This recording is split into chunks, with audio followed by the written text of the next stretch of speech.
दीवानो प्रियो, बार बार बार बार हमें कर्म थ्योरी को समझना जरूरी है,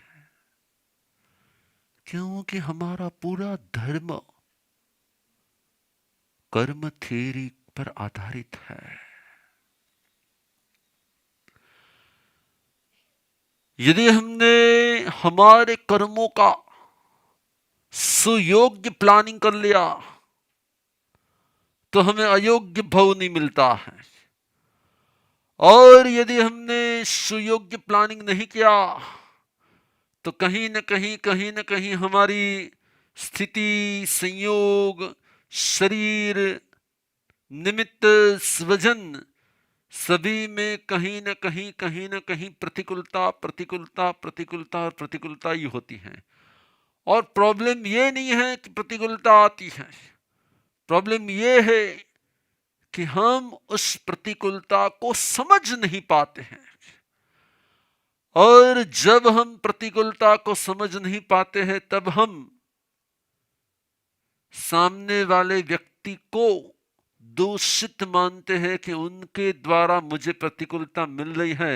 वास्तविकता तो यह है कि मेरे ही कर्मों के कारण मिलती है। हमें बार बार कर्म थ्योरी को क्यों समझना है?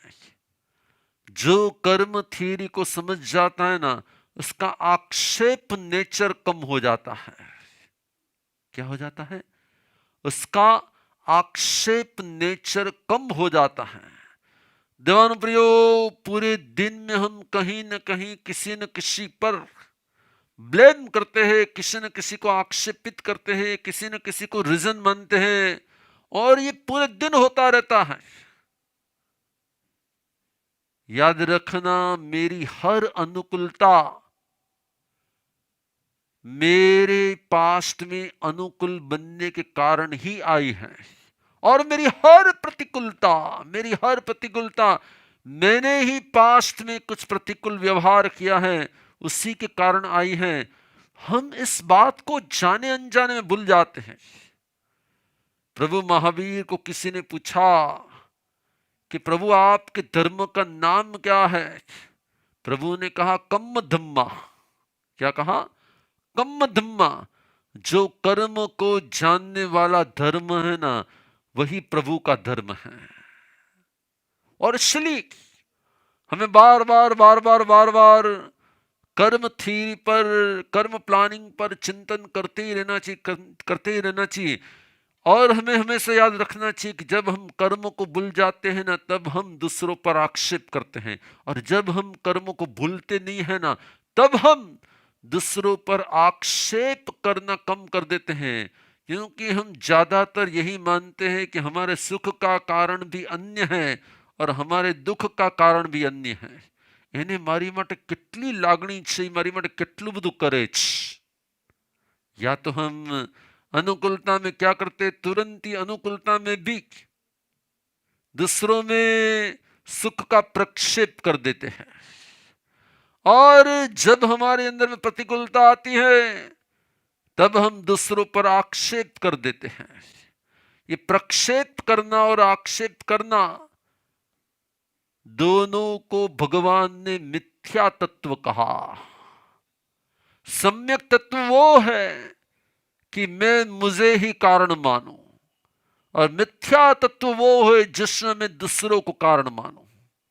और आप देखना क्या करते हैं मालूम, डाइनिंग टेबल पर शैलेश भाई सवारे बरोबर શું થયું હશે, બરોબર આમ એના બેને બરોબર ચા બનાવી હશે કે કંઈક નાસ્તો બરોબર, આજે તો મૂડમાં લાગે તે નાસ્તો બરોબર બનાવ્યો છે, આજ તો તારું આપણે તરત જ શું કરશું ખબર, વખાણ કરશું કે ન કરો ક્યારેય?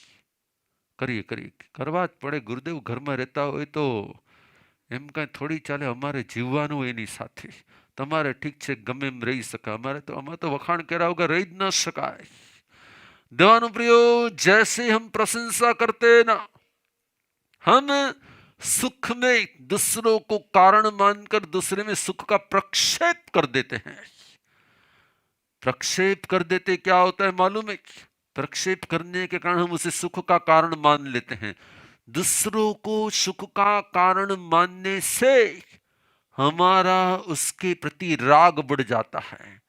जो कम्म धम्मा होता है ना, जो कर्म के धर्म को जानने वाला होता है ना, वो किसी के भी द्वारा यदि सुख मिल जाए, अनुकूलता मिल जाए, तो भी वो समझता है कि मेरे पुण्य का उदय चल रहा है, इसलिए वो दूसरों के प्रति राग नहीं करता। हम क्या करते? कामदार विपिन भाई શું કરો? हेलो, શું કરો? તરત જ આજે તો તે મારું બરોબર ધ્યાન રાખ્યું છે, તને મારી બહુ, તારા સિવાય મારું કોણ ધ્યાન રાખવા વાળું છે? જોવે ની સામે જુઓ. हेलो. અને હવે આ ઉંમરે તો હવે અમે જ એકબીજાનો સહારો છીએ ને. યાદ રાખજો, આ ઉંમરે ભલે તમે એકબીજાનો સહારો हो, परंतु वास्तविकता ये है कि कम्म धम्मा ये मानता है कि मेरे कर्मों का ही मुझे सहारा होता है। मेरे कर्म प्रतिकूल बन गए तो अनुकूल व्यक्ति भी प्रतिकूल बन जाती हैं, और मेरे कर्म अनुकूल है तो प्रतिकूल व्यक्ति भी क्या बन जाती हैं। इसलिए प्रभु ने कहा बार बार बार बार, कम्म धम्मा, कर्म के इस धर्म को जानने वाला ही प्रभु के धर्म को जानने वाला होता है।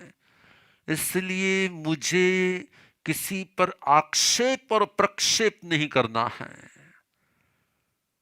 अवगुणों का आक्षेप होता है और सुख में प्रक्षेप होता है। और आपने देखना, पूरे दिन हम ये व्यवहार करते हैं, पूरे दिन हम ये व्यवहार करते हैं, जरा सा कोई अनुकूल बन जाएगा ना, तुरंत ही हमारे अंदर में मनोमन प्रशंसा शुरू हो जाएगी। हम बाहर से नहीं बताएंगे ना तो भी हाश आ છે તો મને બહુ સારું છે, એના કારણે આજે બધું બરોબર થઈ ગયું, આ હોય ને તો મને બધું બરોબર છે, આ ન હોય ને તો મારો જીવ ઊંચો થઈ જાય, આ હોય ને તો हम मनोमन क्या करते हैं? मनोमन भी प्रशंसा करते और मनोमन राग करते हैं। देवानो प्रियो, यही समझने जैसा तत्व है। जो कर्म के धर्म को जान लेता है ना, वो न अनुकूलता में किसी में राग का प्रक्षेप करता है और न में प्रतिकूलता में किसी पर द्वेष का प्रक्षेप करता है, आक्षेप करता है। और इसीलिए इस कर्म के धर्म को जानना बहुत जरूरी है। हम कहते हैं कि कर्मों का प्लानिंग करो किसी न किसी तरीके से।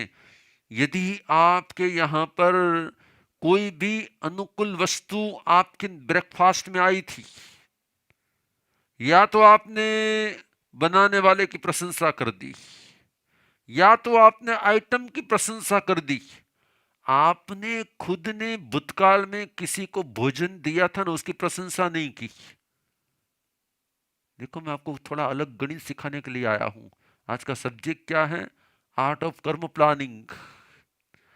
जब भी आपको अच्छा भोजन मिले ना, भगवान मैं कोकने जमाड्યું હશે, હું એટલા જમવાનું મળ્યું છે, બરોબર આ છે, આજનું બ્રેકફાસ્ટ બરોબર આવ્યો છે, કેમ કે મેં પાસ્ટમાં કોકને સારો બ્રેકફાસ્ટ કરાવ્યો હશે। हम अपने पुण्य को कभी क्रेडिट नहीं देते। हम क्या करते हैं? किसी के अंदर में राग भाव करते हुए क्रेडिट देते हैं। लेकिन वास्तविकता तो यह है कि जब भी आपको कोई अनुकूलता मिले ना, तो खुद को क्रेडिट देना शुरू कर दो कि मारा आत्माए भूतकाळમાં કંઈક સારું કર્યું લાગે છે। और इससे भी आगे जैसी ये बात याद आ जाएगी ना, तो फिर क्या आ जाएगा मालूम है? जैसे जिसको पास्ट याद आ जाता है, उसको फ्यूचर का प्लानिंग होने लगता है। और फ्यूचर के प्लानिंग में वो क्या करते हैं? चलो पास्ट ना कारणे आज सारो ब्रेकफास्ट मळ्यो छे, तो फ्यूचर में शुं करवुं छे? फ्यूचर माटे मारे सारो ब्रेकफास्ट जतो होय तो मारे अत्यारथी शुं करवुं पड़शे? मारे अत्यारथी कंईक करवुं पड़शे, मारे अत्यारथी कंईक सारूं कंईक एवुं कंईक करवुं पड़शे। रोज का पुण्य रोज में काम में लगते हैं, आज का फिर कल में काम में नहीं आने वाला है। एक दिवस जमाड़ी लेशो, अठवाडिया पछी चालशे एवुं नथी। आजनुं जमाड़शो तो एक दिवसमां जमवानुं मळशे, આજનું પાણી પીવડાવશો તો આજનું એક દિવસ પાણી પીવડાવવા મળશે। આજે તમે નહીં પીવડાવ્યું હોય તો પછી ત્યારે પણ બની શકે ને, કદાચ ઓછા પુણ્ય બંધ થયા હોય, વધારે પુણ્ય બંધ થયા હોય તો વાંધો નથી। देवानु प्रियो, याद रखना, जब तक हम परमात्मा नहीं बनते ना, तब तक हमें पुण्य का सपोर्ट चाहिए। जब तक हम परमात्मा नहीं बनते, तब तक हमें गुड लक का सपोर्ट भी चाहिए। और हमें बैड लक को कम करने का प्लानिंग भी करना पड़ेगा। और बैड लक के प्लानिंग में हमें क्या करना है, जब भी हमारे आसपास में अनुकूलता हो तब अनासक्ति भाव रखते हुए क्या करना है, अनुकूलता के बीच में ऐसा मानो कि आप स्नान घर में गए और स्नान कर रहे हो, एकदम आपको अनुकूल वाटर है, अनुकूल वॉशरूम है, अनुकूल सॉप है, अनुकूल सब कुछ है। अब क्या करना है मालूम है, 1 मिनट के लिए वहां पर खड़े रह जाना है। और 1 मिनट पर खड़े रहकर क्या करना है मालूम है, आपको पार्थिव भाई क्या करना है, 1 मिनट के लिए स्नान करते करते खड़े रह जाना है और प्रभु को विनंती करनी, प्रभु आ देह ने स्नान कराવું છું, ક્યારે એવો અવસર આવે કે મારા આત્માને સ્નાન કરાવું। अब क्या होगा मालूम है, मानो कि आपकी 9 मिनट वॉशरूम में जा रही है, स्नान में जा रही, बाथ में जा रही है। अब 9 मिनट में पहले भी आपने पानी का उपयोग किया है, बाद में पानी का उपयोग करो, लेकिन बीच में आपने 10 सेकंड, 20 सेकंड, 30 सेकंड की ब्रेक लगा दी और प्रभु को याद कर लिया। अब क्या हो जाएगी, जो कंटिन्यू आपकी पाप की चेन थी ना, वो चेन ब्रेक हो जाएगी। देवानुप्रियो, मैं आपको यही सिखाना चाहता हूं, पाप के बीच में पुण्य का उपार्जन ये श्रावक का प्लानिंग होता है। पाप के बीच में पुण्य का उपार्जन कर लेना, यह श्रावक का प्लानिंग हो जाता है, साधक का प्लानिंग हो जाता है। मानो कि भोजन कर ही रहे हो, भोजन करते करते अचानक रुक गए और एक का टुकड़ा आउट निकाल दिया, ये टुकड़ा तो मुझे किसी कीड़ी को खाना खिला देना है, ये टुकड़े में मुझे और किसी जीव को भोजन दे देना है, इस एक टुकड़े में। अब क्या हो जाएगा देवानुप्रियो, जब भी आप संसार के कार्य में मिक्स हो जाओ ना, उसके बीच में आप थोड़ा साता का कार्य कर लो, किसी को सेवा करने का कार्य कर लो। संसार के काम में 48 मिनट कोई भी काम कंटिन्यू नहीं करना है, याद रखो।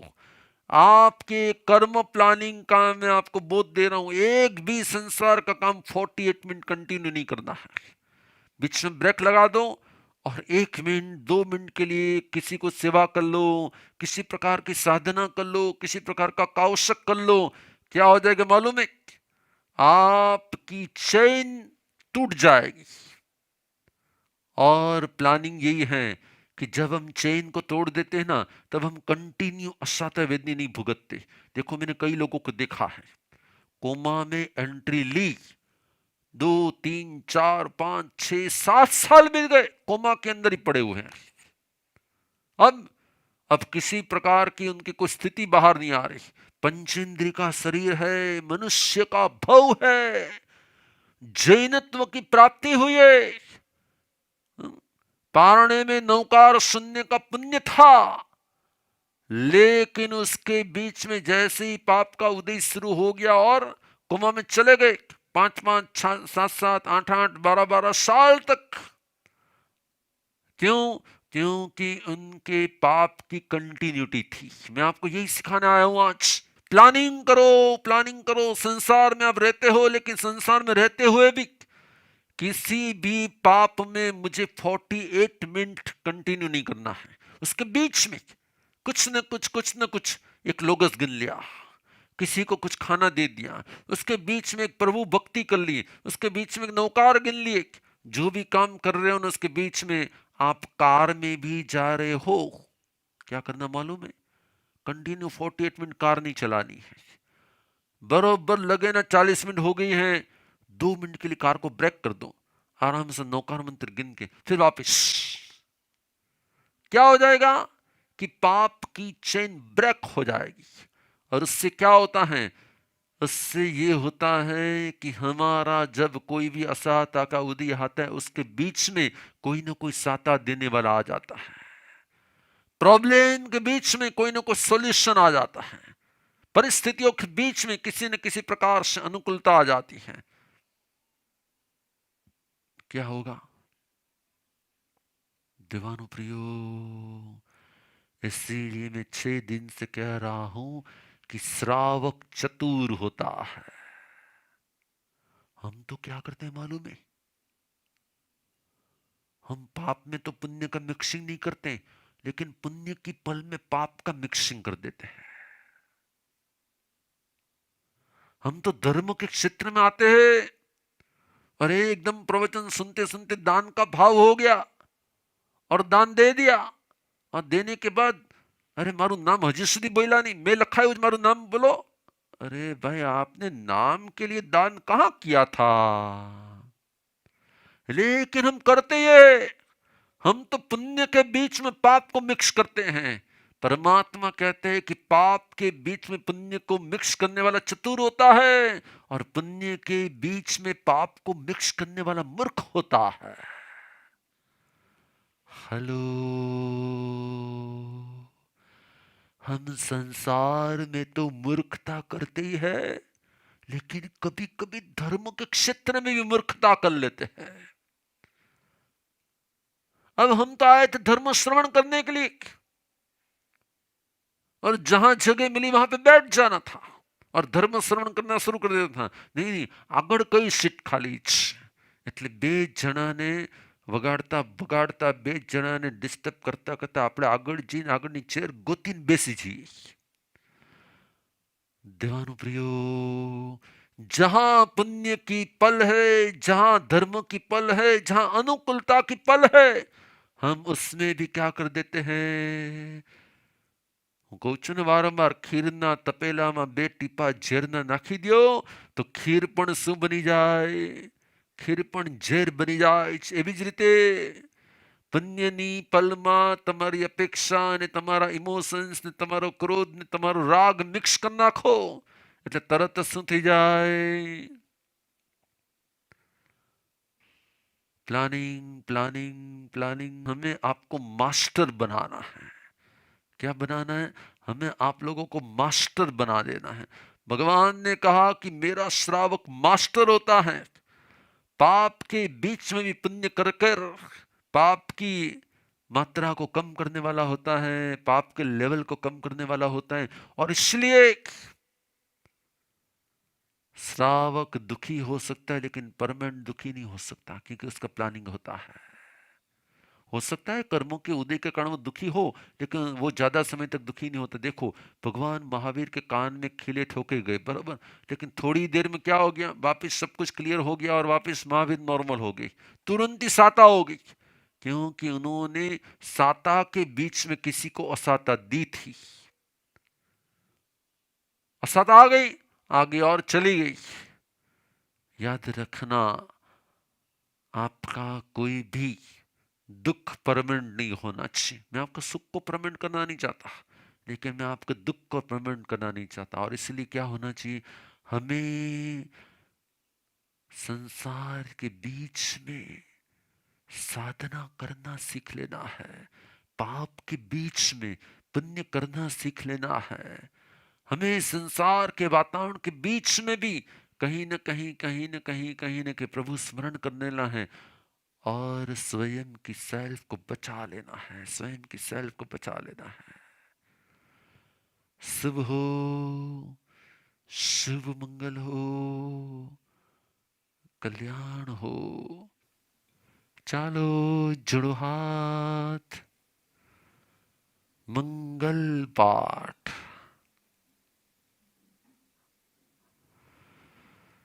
नमो अरिहंताणं, नमो श्राणं, नमो आर्याणं, नमो वज्रायणं, नमो सव्य साहुणमे सपंच नमोकारो, सब पावपणाशनो मंगलाणं च सवेशं परमं हवै मंगलम्। चदारि मंगलम् अरिहन्ता मंगलं, सिद्धा मंगलं, साहु मंगलं, केवलीपनत्तो धम्मो मंगलम्। चदारि लुगुत्तमा, अरिहन्ता लुगुत्तमा, सिद्धा लुगुत्तमा, साहु लुगुत्तमा, केवलीपनत्तो धम्मो लुगुत्तमो। चतारी शरणं पवज्जामि, अरिहन्ते शरणं पवज्जामि, सिद्धे शरणं पवज्जामि, साहु शरणं पवज्जामि, केवलीपनत्तं धम्मं शरणं पवज्जामि। चार सरना दुखरना मंगल करना, वर शरण नहीं कोई, जो भव्य प्राणी आदरे, अक्षय अविचल पद हो।